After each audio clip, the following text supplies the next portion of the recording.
Hi, my name is Elaine Holden, and welcome to Channel 96 here in Nashua, New Hampshire. The title of my show every week, same as always, Education Matters. I talk about a lot of different things in education. And if you're looking right now, maybe you're seeing me sitting here with my globes and some flowers and a lot of books. Every single one of these books is considered a classic. And I have books such as Lewis Carroll's Through the Looking Glass and Alice in Wonderland. One of my favorite authors. I happen to be a member of the Lewis Carroll Society of North America. And we get together once a month and we talk about the various stories and books that Lewis Carroll has written. Now, you know it's a pen name, by the way, for a math professor at Oxford. His name was Charles Dodson. And pretty much everybody in the world knows Lewis Carroll and knows Through the Looking Glass and Alice in Wonderland, right? It's a classic. What else do I have here? Well, I have Roald Dahl's James and the Giant Peach. And this is something that kids in 4th, 5th, and 6th grade absolutely love to read. It is so much fun.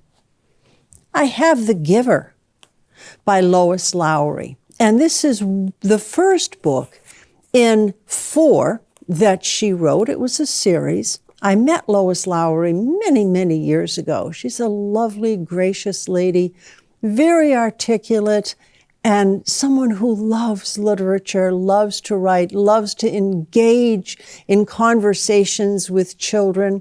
She is loved by children. And you know, children write to her, or at least they did when I was speaking to her, and she always writes back. She is very faithful about answering her fan letters from kids. It's quite wonderful. I have one of my favorites right after Lewis Carroll, okay? A Wrinkle in Time. And this is the first of 4 books. It's about a girl named Meg who doesn't quite fit into her school. She's in high school and she doesn't quite fit in, but she goes through a series of adventures with her little brother, Charles Wallace. And she has discovered something that is called a wrinkle in time. And it's a way to move from one planet to another by just sort of jumping over a little gap. It's called a tesseract. It's a lot of fun. There's science fiction and fantasy. It's a terrific book. It is loved by children. A more recent one is Holes by Sacher, and that has received a number of awards, including a Newbery Award, which is a big deal in the book publishing industry. Of course, Catcher in the Rye by Salinger. Hey, right here in New Hampshire, how can you complain about that, right? Another one of my favorites is Bunnicula. And Bunnicula has been in print for many, many years. It's about a little fluffy bunny who is a vampire. But what does he suck on? Well, he sucks on tomatoes and zucchini and some lettuce. And we know vampires aren't real. But around this time of year in October, I love to read this with my 5th grade students. And I've got a couple of 5th graders right now. And we are starting chapter 6 tomorrow. It's about, as I said, a little bunny. They've named him Bunnicula because he was discovered in the back of a movie theater when the family was watching a story about Dracula. Dracula's not real either, so it's okay. If you want to get into the high school groups, we have The Great Gatsby by F. Scott Fitzgerald. And The Great Gatsby, of course, has been read by high school students for generations. The Adventures of Tom Sawyer. Think about how many people have read Tom Sawyer. And, of course, Huck Finn, right? Tom Sawyer and Huck Finn, they're great. And so many children have enjoyed them, and adults too, just not children. And what do I have here? Oh, I have Steinbeck, The Grapes of Wrath. Around junior in high school, senior in high school, kids read The Grapes of Wrath by Steinbeck. Of course, Of Mice and Men is also a terrific one. The Diary of Anne Frank.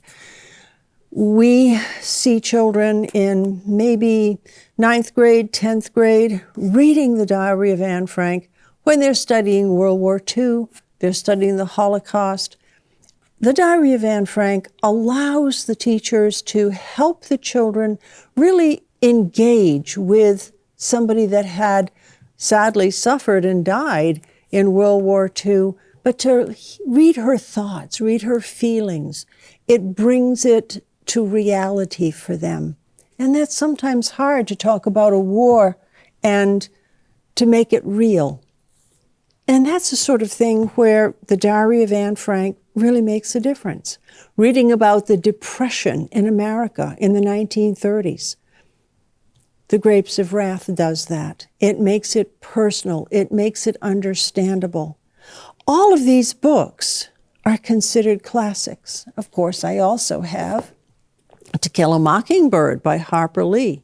And we know how much fanfare that receives every year when kids get to read it, because it is still so many, in so many instances, so poignant, and it's so beautifully written. Harper Lee is a magnificent author.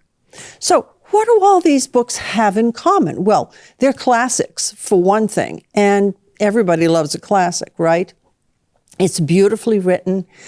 Every one of these authors has received awards, great acclaim. I know that, in the case of The Giver, Lois Lowry actually was a speaker at the Monadnock Summer Lyceum many years ago. And Lois Lowry, interestingly enough, was very excited to be there because people like Henry David Thoreau had spoken from the same pulpit in the same building all those years ago. It was started in 1829. And so you have all of these people that have connections to the area or connections to literature. It's a pretty exciting thing. But there's also something else that all of these books and more have in common. They've all been banned. These books represent some of the most commonly banned or censored books in America. Books that we see every day in school, we see them in libraries, we see them in bookstores, on the shelves. These are the most frequently banned books, the most frequently censored books you'll ever see in America. So let's talk a little bit about banning books and censorship. First of all, let's talk about the shelf life of books. And what do I mean by that? Not how long they're going to last on the shelves, but from publication and shipping to the bookstores through the time that they stay on the shelves to when they are taken off the shelves. It's between 18 months and 2 years. Rarely do you see a book past that 2-year period. Now, there's front list and back list. If you have a book that has been published, that has gotten wide recognition, that's maybe like Holes gotten a Newbery Award, you're going to see it published and republished. That makes sense because it remains front listed simply because of the number of books that are sold every year in the bookstores or in the catalogs. So if you have enough people purchasing those books will continue to get printed. All right, that's the first thing. So they remain on the front list. But at some point in time, even the most popular books may wind up on the back list. Those back lists are reviewed periodically, and every so often a book is taken off the back list completely and it is no longer published. I will tell you that most publishing houses meet once a week, and they have an editorial publishers meeting. They sit down, they talk about the books that are current. Editors will come in with new books. They have talked to the representatives of the authors. They may have solicited something from an author, and they will push their favorite books to see if everybody else agrees so that it can get printed. It'll go through that printing process and sold. It's a big deal to get a book published.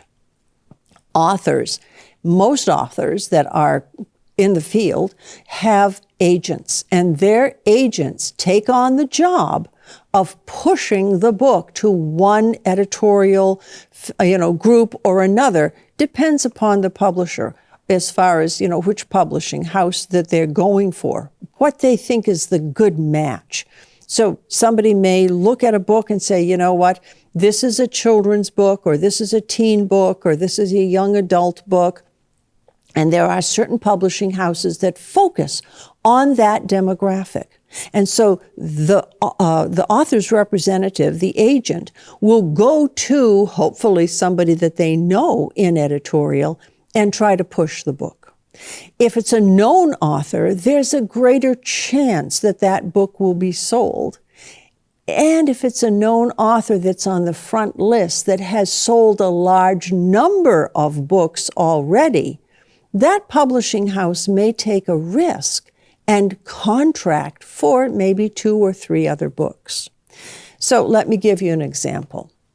There's a book called The Chocolate War by a man named Cormier. It's a great book, and it's been around probably 40, 45 years at least. Yeah, I'd say 45.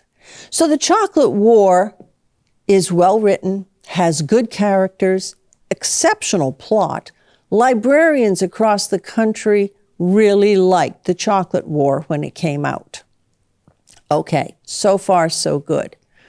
Somebody somewhere took exception to The Chocolate War and said, I don't want my child reading this.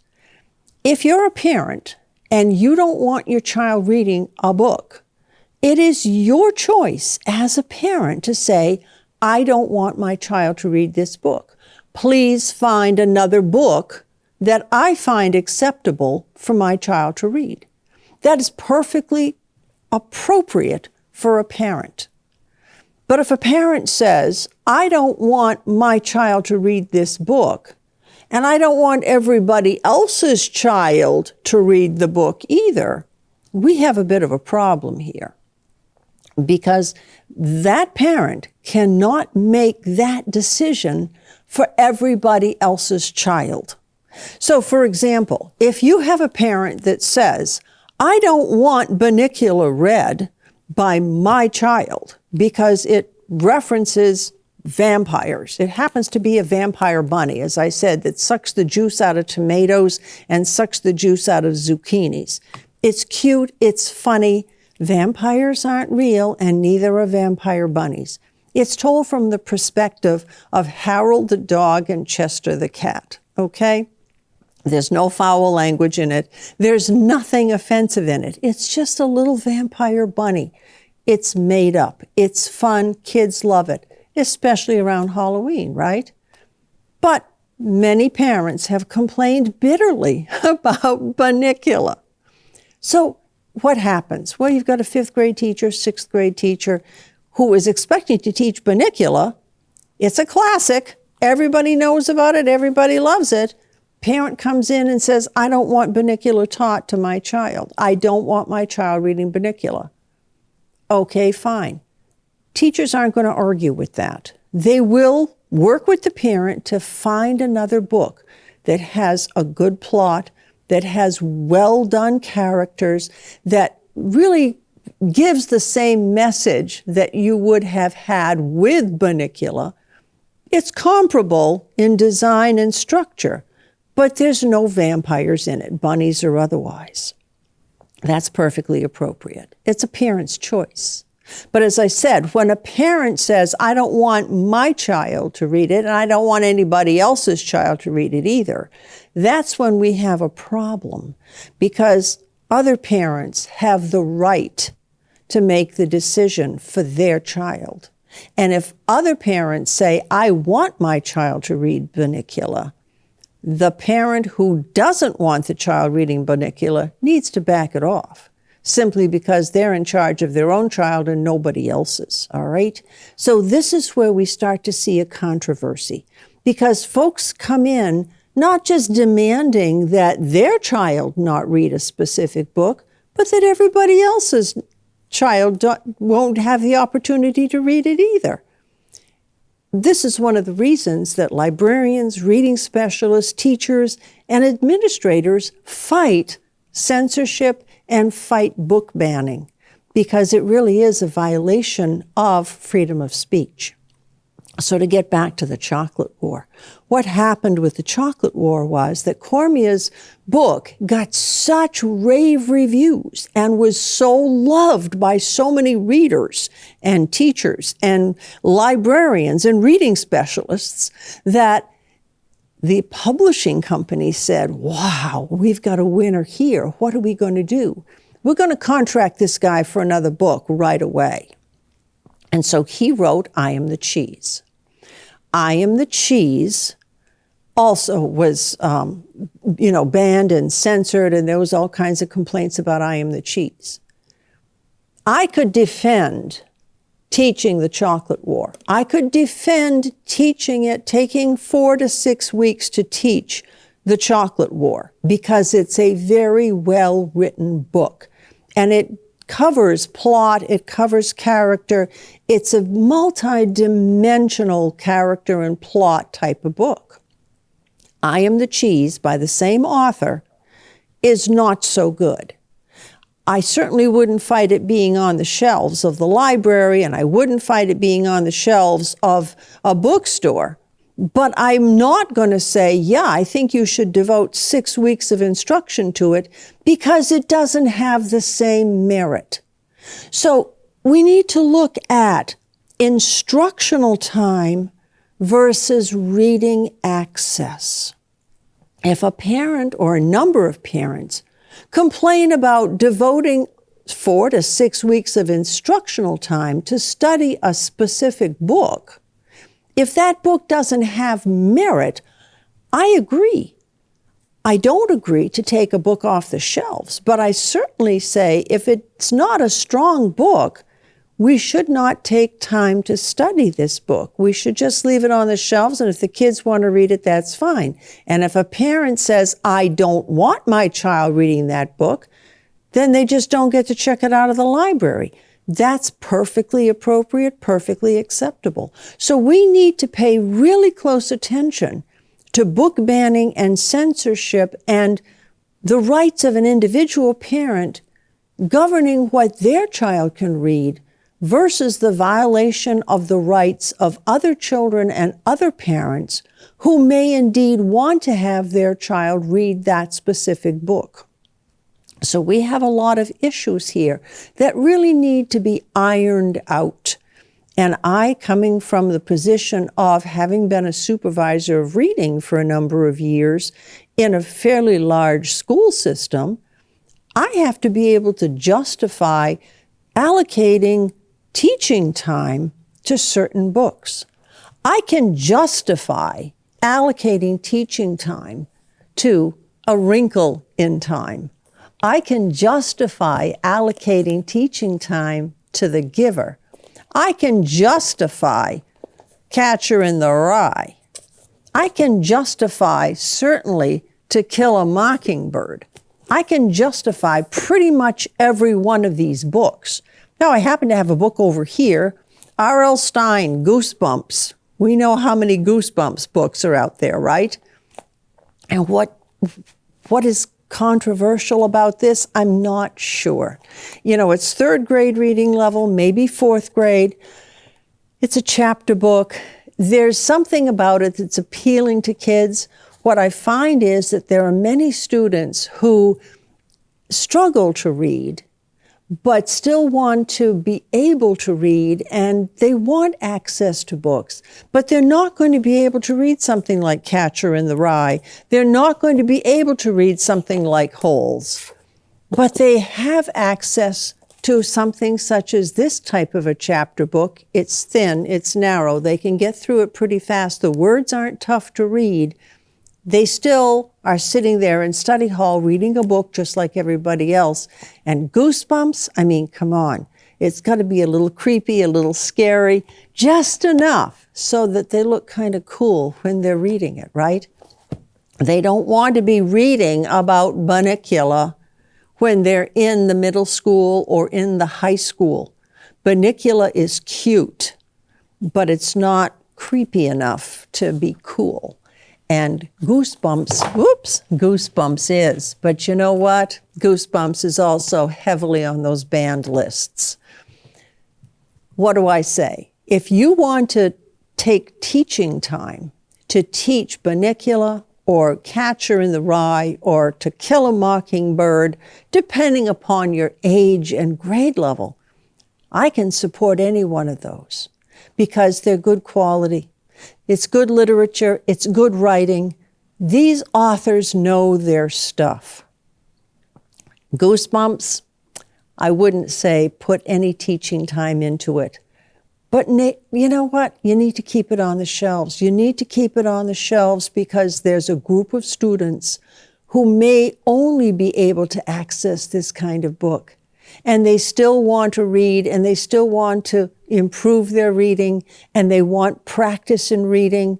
And this is one way to do it without looking cute. And you get that age group where cute is not cool. They're going to stay away from Bunnicula, but they're certainly going to gravitate towards Goosebumps.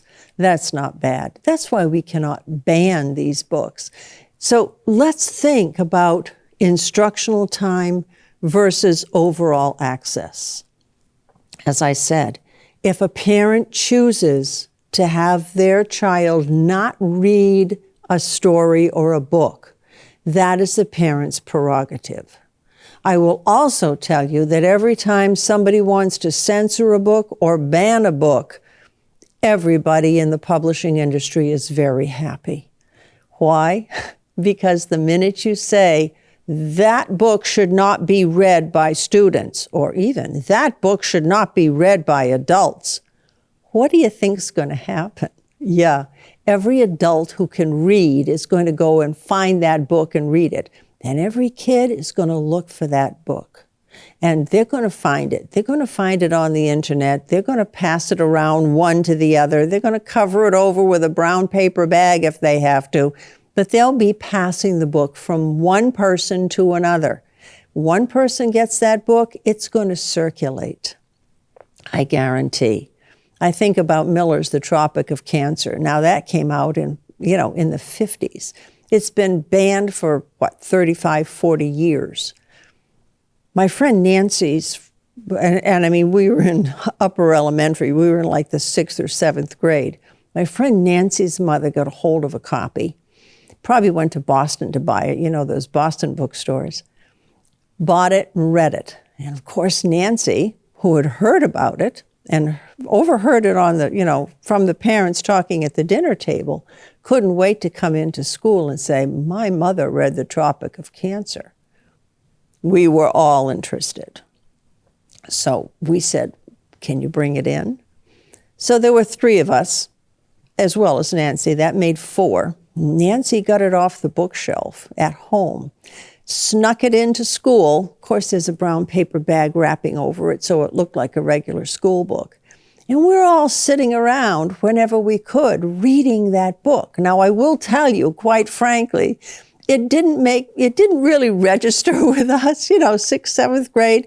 We were kind of, a little under the age level where it would make sense. But we certainly read that book. We thought that was a cool thing to have gotten access to it. If a 6th or 7th grader can get access to a Tropic of Cancer copy back in the 1950s, I guarantee you that kids today will get a copy of a book that is going to be on a list of banned or censored or controversial. But at the same time, publishers, booksellers, book distributors, and authors who make money every time a book is sold are all delighted when somebody says, this book has to be banned, this book has to be censored. because they know sales are going to go up. And the more sales, the better. What does that mean? It means that the book stays on the front list. That book, which would ordinarily have an 18-month to 2-year shelf life, now probably has a shelf life of 4, 5, 6, 7 years. Tropic of Cancer is still being printed. A lot of the books, Lady Chatterley's Lover is still in print, and we know how long that's been around. So yes, it's always a good thing in the publishing industry to have somebody want to censor or ban a book because it brings attention to it. And when you think of all the thousands of books that are published every year, and you think of the need to bring attention to one book or another so that somebody reads it and maybe talks about it in a book review column. I write a book review column. I have very happy authors who say, "Thank you, Elaine, for writing about my book. I know it's sold a few copies because of your column." So yeah, anytime it comes to the forefront, it goes to the front list. You have publishers